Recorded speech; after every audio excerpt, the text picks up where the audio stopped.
قدر پیر طریقت عارف باللہ حضرت مولانا احمد علی ندوی صاحب دامت برکاتہ العالیہ تشریف فرما ہے۔ بہت ادب و احترام کے ساتھ ادب کے تمام پہلو کا جامعۃ الابرار وسائی ایسٹ پالگھر کے جلسہ دستاربندی کے موقع پر مقرر خصوصی پیر طریقت حضرت مولانا احمد علی ندوی دامت برکاتہ العالیہ خانقاہ ربانیہ قلعہ ممبئی کی اثر انگیز تقریر ضرور سنیں۔ PD Islamic Media an Islamic ہمارے مقرر خصوصی مہمان خصوصی ہم سب کے مخدوم گرامی قدر پیر طریقت عارف باللہ حضرت مولانا احمد علی ندوی صاحب دامت برکاتہ العالیہ تشریف فرما ہے۔ بہت ادب و احترام کے ساتھ ادب کے تمام پہلو کا لحاظ کرتے ہوئے درخواست کرتا ہوں کہ حضرت والا تشریف فرما ہے، اپنا فیض عام فرمائیں، مواعظ حسنہ سے ہم سامعین کو محظوظ فرمائیں، اس اعتراف کے ساتھ کہ ان کی محفل کے آداب کچھ اور ہیں، ان کی محفل کے آداب کچھ اور ہیں، لب کشائی کی جرات مناسب نہیں، ان کی سرکار میں التجا کے لیے جنبش لب نہیں، چشم تر چاہیے۔ حضرت والا دامت برکاتہ العالیہ۔ والصلاة والسلام على أشرف الأنبياء والمرسلين وعلى كل من دعا بدعوته وسن بسنته واهتدى بهديه إلى يوم الدين. رب اشرح لي صدري ويسر لي أمري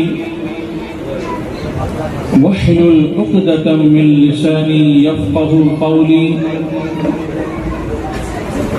سبحانك لا علم لنا إلا ما علمتنا إنك أنت العليم الحكيم.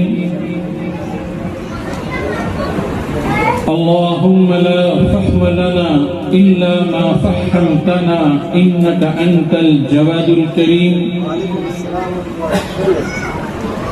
يا معلم إبراهيم علمنا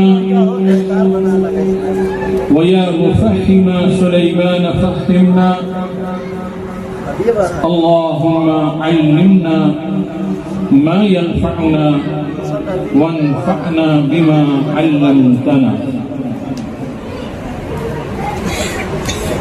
دعا فرمائیں کہ اللہ تعالیٰ اس مختصر سے وقت میں حسن نیت کے ساتھ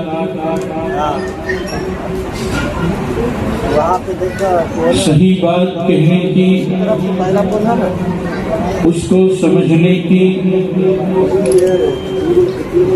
اور سمجھ کر اس پر عمل کرنے کی توفیق عطا فرمائے۔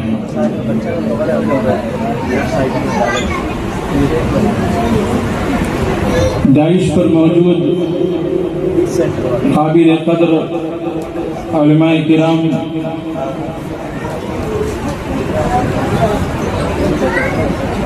اور والدین جنہوں نے اپنے نونہالوں کو علم دین کے لیے منتخب فرما کر اس مدرسے کی بہترین تربیت اور تعلیم کے لیے سپرد کیا، اور میرے پیارے بچوں اور اس جلسے میں موجود ماں اور خواتین،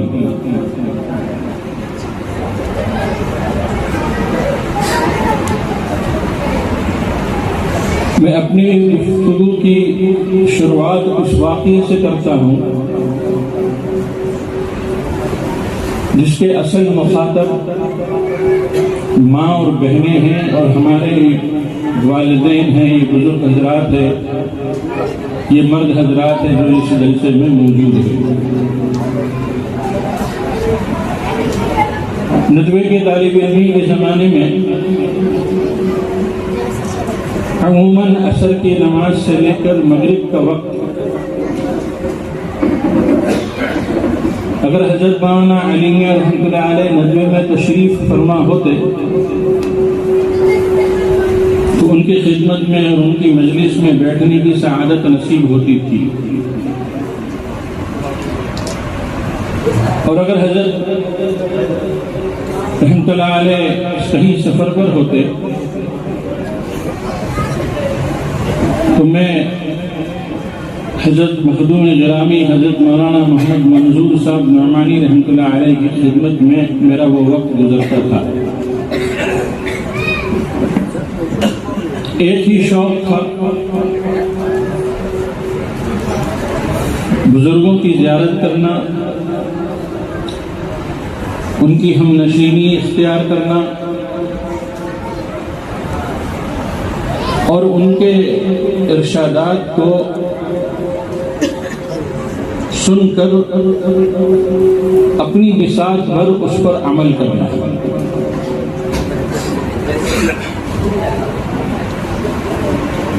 چنانچہ ایک مرتبہ میں حضرت مولانا محمد منظور صاحب نعمانی رحمۃ اللہ علیہ کی خدمت میں بیٹھا ہوا تھا کہ دروازے پر دستک ہوئی. حضرت رحمۃ اللہ علیہ نے مجھ سے فرمایا کہ مولوی صاحب دیکھیے کون آیا ہے. میں نے دروازے پر جا کر دروازہ کھول کر دیکھا تو ایک صاحب تھے جن کے ساتھ میں 8 یا 9 سال کا بچہ تھا. انہوں نے مجھ سے کہا کہ میں بڑے حضرت سے ملنے آیا ہوں اور دعا کرانے آیا ہوں. میں نے کہا آپ 2 منٹ انتظار کر لیں، میں حضرت کے سے معلوم کر لوں. میں نے حضرت سے جا کے فرمایا کہ فلاں فلاں آئے ہیں، کوئی صاحب ہے ان کے ساتھ ان کا 8 سالہ بچہ بھی ہے، وہ آپ سے ملنے کے لیے آئے ہیں اور دعا کرانے کے لیے آئے ہیں. تو حضرت رحمۃ اللہ علیہ نے فرمایا تو بلا دو.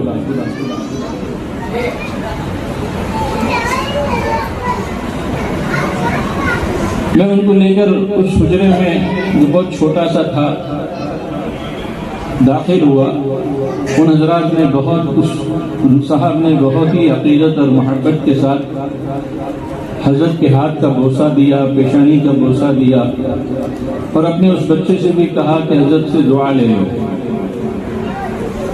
حضرت مولانا محمد منظور صاحب نعمانی رحمۃ اللہ علیہ نے ان سے پوچھا کہ بھائی کیوں آئے ہو؟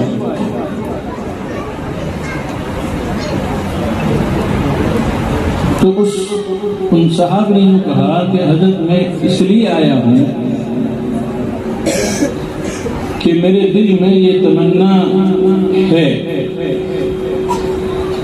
کہ میں اپنے بچے کو حافظ اور عالم بناؤں،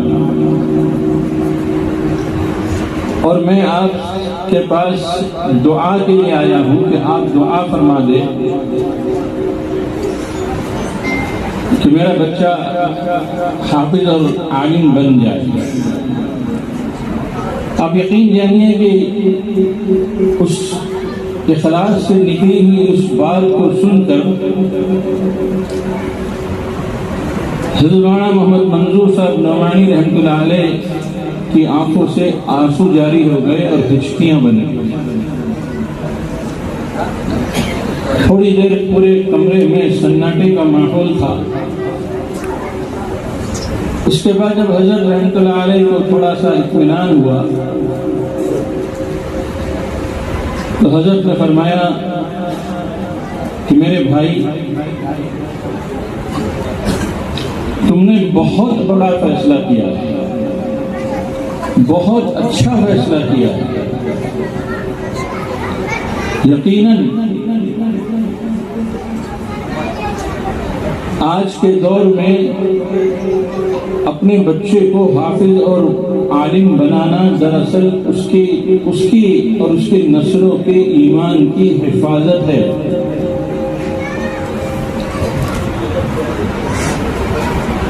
اور فرمایا کہ میں انشاءاللہ سب کے لیے دعا کرتا ہوں، میں تمہارے لیے بھی خاص طور پر دعا کروں گا.